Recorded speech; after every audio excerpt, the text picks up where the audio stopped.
Hi friends, and welcome back to Gardening Suburbia. My name is Amanda and I'm a homesteader here in Cincinnati, Ohio, Zone 6. And today I just have a few garden tasks that I've kind of been putting off because it has been downpouring for so long. Today it was a very chilly morning, in the 40s actually, and now it's getting kind of sunny, a little bit warm, so I'm gonna go ahead and get those tasks done. So first things first, I need to get my rose that is in my front yard by my front porch trellised or tied up. So in my front garden I have a David Austin, have the Claire Austin trellising rose. It is a beautiful white and it kind of turns this light pink as it ages. So that guy needs to get trellised up because it is getting so tall that it's starting to fall over. And so I need to get it trellised up on my post that I have up there, because the main reason that I got it up there was because I wanted to put it on the porch, trellis it on the porch, and to make my porch prettier. So what am I gonna use? I think I have garden zip ties. I could also use these. No, because those won't fit around the posts. So I'm gonna use these garden zip ties. They're outdoor cable ties, UV protectant. We'll see how long they last. I really just need them to last long enough that the rose bush kind of trellises itself around the thing out front. So let's go get that guy trellised.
Alright, so the next task I have is actually,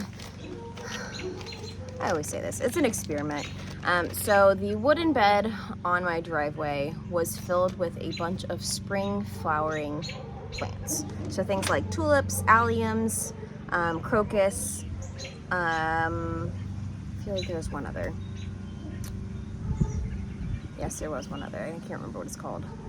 But anyway, I was getting kind of sad because that bed was just filled of dying plants. So because it's no longer the spring, it's getting quite warm, or at least warmer than the spring weather.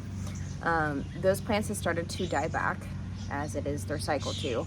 And I just wanted that space filled with something beautiful. So I did a quick Google search, and while it's not optimum to go ahead and take those bulbs out of the ground and store them inside, especially if you live in a climate where they are perennial and they can handle being outside, you can do it. So I'm gonna do it. I'm gonna try it out, see how it works. Those bulbs that were planted in that garden bed were ones that I bought on clearance, so it's not going to be a huge loss if they don't make it. And if they do, I learned something and I get to replant them. So the other day, I didn't video it or take footage, but I went ahead and I went through that entire bed and I hand dug out all of those bulbs. They're currently just sitting in a bootstrap farmer tray inside my basement. I really need to get them laid out so that they can dry. And I think that some of them need the greens and flowering stalks trimmed off of them so that they're not pulling their nutrients out of the bulb and into the flower trying to bloom or go to seed or whatnot. I haven't dealt with them yet. They need to be dealt with, especially if I want them to have the best chances of drying out and surviving so that I can actually plant them again here in the fall. So let's head into my dingy, dark, super messy basement so that we can get this all done. I would like to put a caveat or a asterisk on this. My basement is dark and dingy. It's not a space that we spend a whole lot of time in, except for when we are doing laundry or moving market items in and out of. So it is a storage space.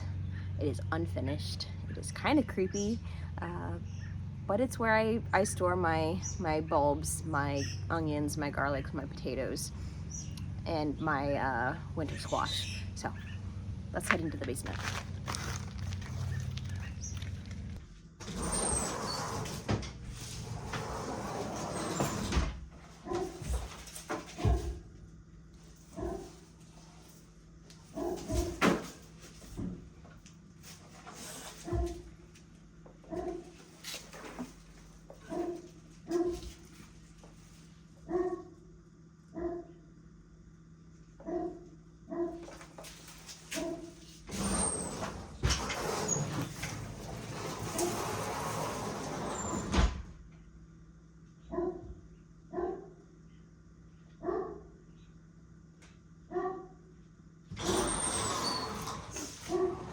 We're gonna go back outside. Alright, so these are the bulbs. I decided we don't need to do this in the basement. We can do this outside where it's nice and sunny and not dingy and creepy. So these I have not done anything with besides just pulling them out of the ground and plopping them in this tray. So what we are going to do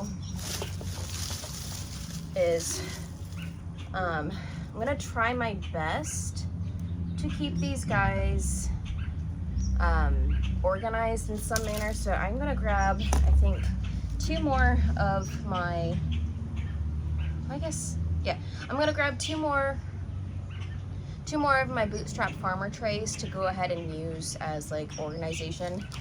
So keep these guys separated into categories. So that way when I try to plant them in the fall, if they are viable, I'll go ahead and that'll go ahead and make it just easier on myself, so I can go ahead and try to plan the space, accordingly.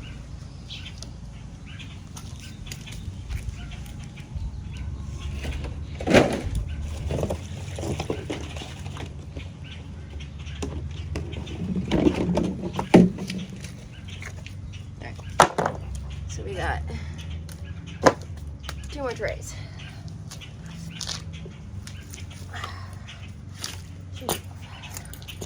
Alright, so the first ones we're going to go ahead and do are the alliums, which are pretty easy to identify, especially since they still have their flower tops on. I'm going to just go ahead and trim those guys down with about, 3 to 4 inches of their stalk. I guess I should preface this. I've never done this, so this could be wrong, but I'm gonna go ahead and do this. I'm gonna put the alliums in the orange tray over here, and all of these tops are gonna get composted. The ones that look like this are the tulips, which their bulbs are a little more easily identifiable. Again, I am just going to chop 3 to 4 inches, or leave 3 to 4 inches, and plop them in their own tray. Which, pretty cool, because a lot of these tulips actually look like they had multiplied, which if I had left them in the ground, they would have done that naturally and been fine, but this is how, again, this is just how I'm gonna do it this year. So tulips to one side, alliums to another. They're like little garlics because alliums are in the garlic onion family.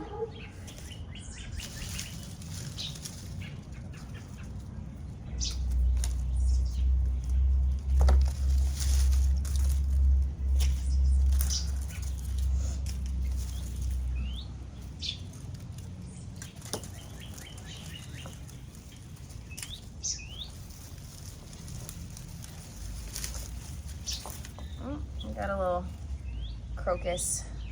I'm gonna put him on one side of the tray, opposite of the tulips. They're pretty easily identifiable because they look like little, like tiny coconuts.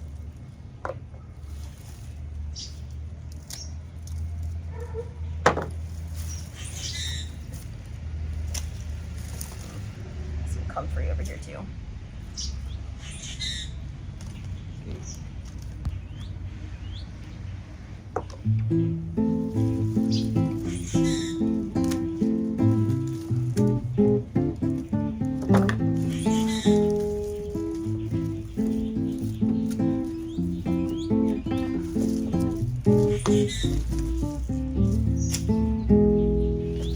Working down from high yesterday, horses come without a rider.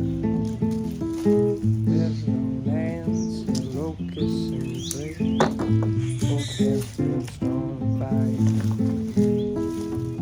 She not been for any loss of this April's toil. It's not but a readjustment for the seamstress soil. So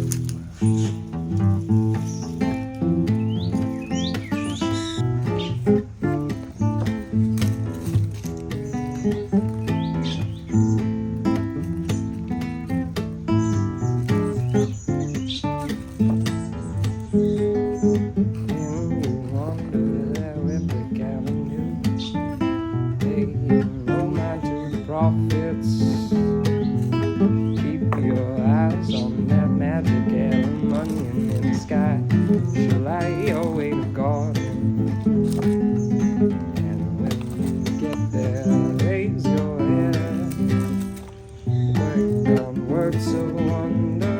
Wait, listen well what the There's a seamstress worm in says. here.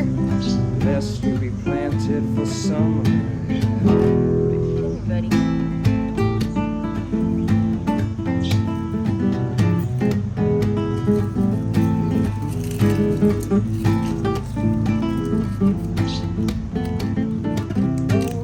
Those are never ends.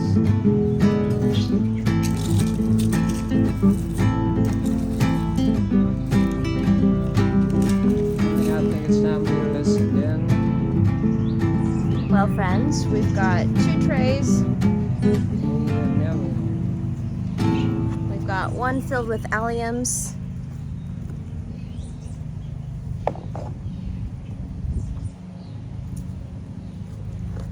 And then another filled with tulips and crocus. So what I'm gonna go ahead and do is actually get these guys laid out in such a way that they're not touching. They're getting good airflow so that they can dry out really nice. And then once they are dried out, I'll go ahead and find a storage solution for them. I will have to do some research on what exactly that is. But I think this is fun. It's fun. Plus the wooden bed that is on the side of my house is now filled with dahlia tubers, as well as the blue glitter and geranium, and I think I put a tomato plant in there. I have so many tomato plants left over.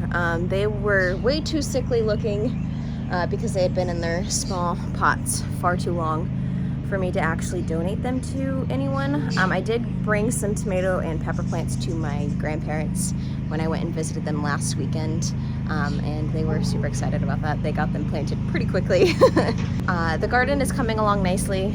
Things are growing, getting bushy, beautiful, and little seedlings are popping up everywhere in the garden. I'm excited to see where the season goes. I hope you guys enjoyed this video. If you did enjoy it, please consider giving it a thumbs up and subscribing to the channel. I will go ahead and pop a video up here for you guys to enjoy until my next upload. But until then, thank you guys so much for joining me in my garden, just checking some tasks off the list while getting my garden prepared for whatever it decides to do. So thank you guys so much for joining me, and I'll see you guys in the next one.